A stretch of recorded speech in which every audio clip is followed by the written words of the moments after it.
হতাশা বা ডিপ্রেশন আমাদের প্রত্যেকের মধ্যেই মনের মধ্যেই আসে।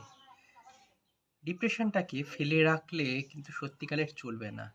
ডিপ্রেশন থেকে উদ্ধারও দরকার। আমি গতকাল একটা বড় ভিডিও একটু পোস্ট করেছিলাম ডিপ্রেশন নিয়ে, সবাই এটা একটু দেখো। ডিপ্রেশন থেকে উদ্ধারের একমাত্র উপায় হচ্ছে কাউন্সিলিং। ভালো একজন কাউন্সিলরের সাথে কনসাল্ট করা। সবথেকে প্রয়োজন হচ্ছে কথা বলা, বন্ধুর মাধ্যমে কথা বলা। কথা বলাটা যতক্ষণ না হবে ততক্ষণ কিচ্ছু হবে না। আমরা হাজারো চেষ্টা করি, একজনের সাথে এখন খুব নিঃসঙ্গতা বাড়ছে। কারণ আমরা কথা বলার সোশ্যাল মিডিয়াতে পাই, কিন্তু সোশ্যাল মিডিয়াতে তো সব নয়, ফেক বেশিরভাগ।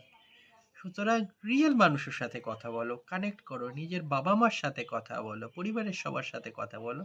এটাই একমাত্র উপায় ডিপ্রেশন, মনের কষ্ট থেকে বের হওয়ার।